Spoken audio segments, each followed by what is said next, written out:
would become such a valued instrument of personal protection and such an integral component of the warrior identity, it would come to be known as the soul of the samurai.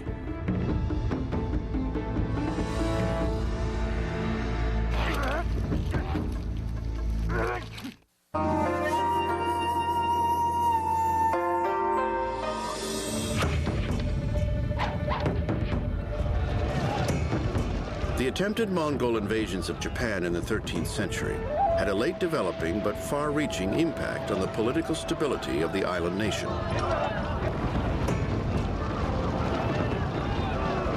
These events ultimately helped bring about a period of strife that came to be known as the Age of the Country at War, Japan's Great Civil War. In this tumultuous era, individual samurai took on greater importance than ever before. Samurai didn't fight for free.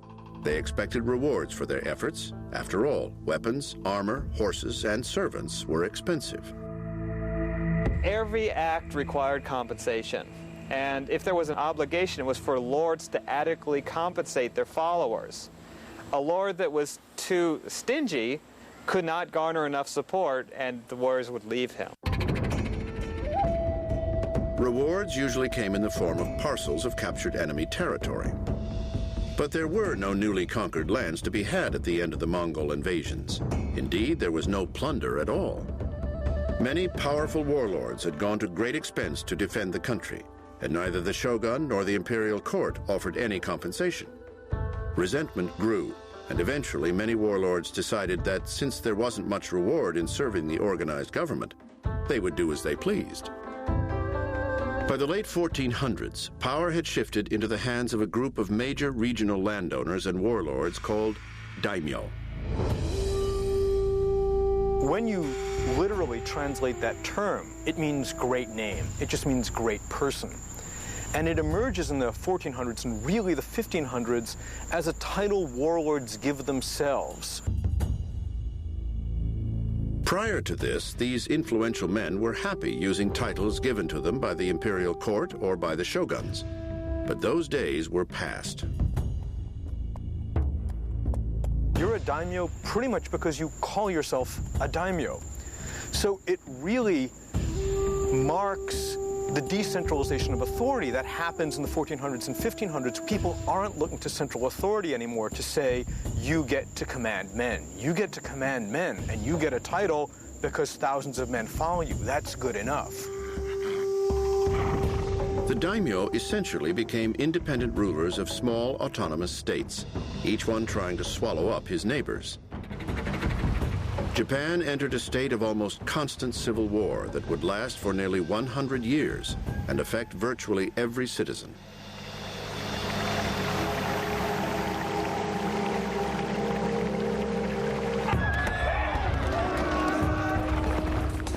At the top of the social hierarchy, brother battled brother. Sons tried to depose their fathers. Nephews assassinated their uncles. Nothing seemed to matter if it got in the way of political ascendancy. Even lower-ranking samurai often changed sides from fight to fight. If you change sides opportunistically, then you're a traitor. But if you're faced with the threat of death and you don't flinch, and you show that I'm willing to die to defend my lord, I'm willing to die fighting even after my lord is dead, you have this opportunity to say, okay, change sides. It's okay. I knew you were willing to die, but I'm not going to ask that of you. Everyone from farmers to merchants became militarized and could be called to battle for their regional lord at a moment's notice. Even women got into the act. In at least a few instances, women actually donned armor, mounted horses, and charged into the fray.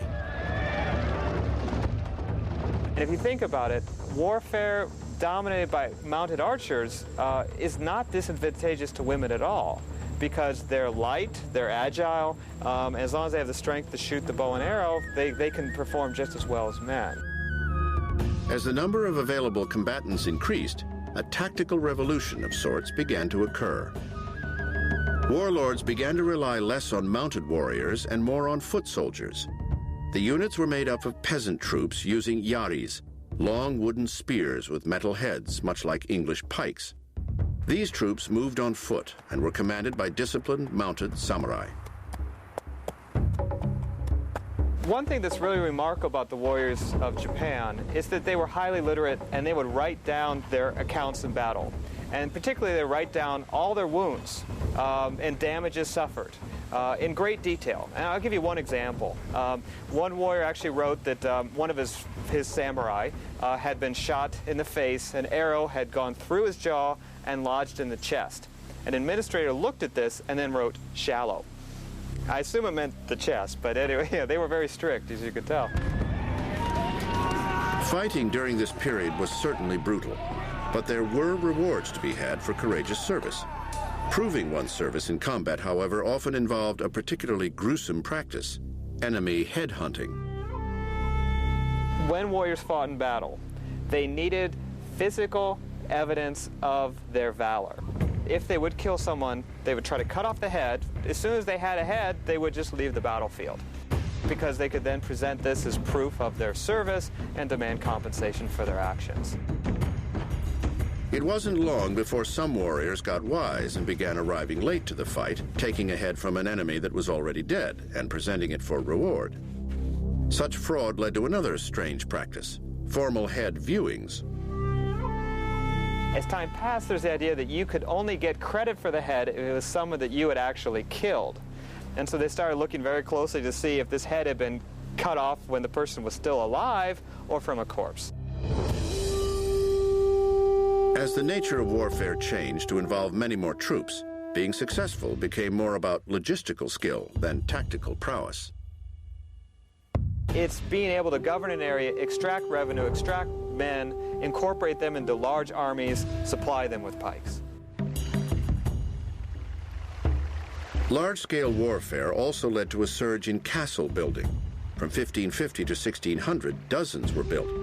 The typical design looked much like a castle of medieval Europe, with a central tower or keep at the center of a compound and surrounded by massive stone walls and a moat. Some castles, like the spectacular structure that still stands today at Himeji, just east of Osaka, Japan, incorporated architectural features that could present nasty surprises to unwitting attackers.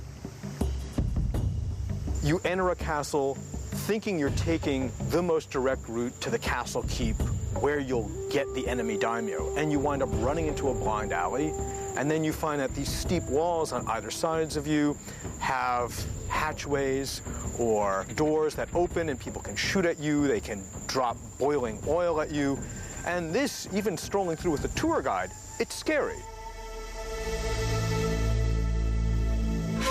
Yet even in this age of big armies and massive fortresses, the traditional samurai spirit of the lone warrior fighting his enemy face to face was still not completely extinguished. Legend has it that two rival daimyo, Uesugi Kenshin and Takeda Shingen, once engaged in brief hand-to-hand combat. Takeda and Uesugi were roughly the same age and were two of the best commanders and administrators of the period. They also happened to live on each other's borders, which made them career-long rivals. They fought a series of battles, 4 in fact, at exactly the same site, year after year after year, a small island called Kawanakajima that sits right between their two domains. Most of those were more or less chess piece type battles where they'd draw up lines, kind of maneuver around each other and then go home with very little shooting down. However, one battle between the armies of these two daimyo was actually quite bloody. Supposedly, at some point during this battle, in all the confusion, Takeda Shingen, who was sitting behind lines directing troops, found himself cut off from his own bodyguard, and Uesugi Kenshin and his immediate guard had managed to penetrate the Takeda lines to get in close to Shingen.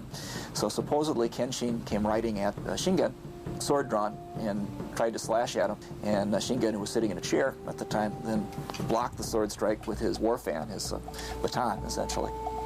By the time Kenshin could wheel his horse around for another strike, Shingen's bodyguard was rejoining him, and he decided that he had to leave. While this story suggests an enduring hatred between these two warlords, another tale suggests that years of rivalry may have evolved into a mild fondness between the two. No medieval army could function without one of the most basic natural resources, salt.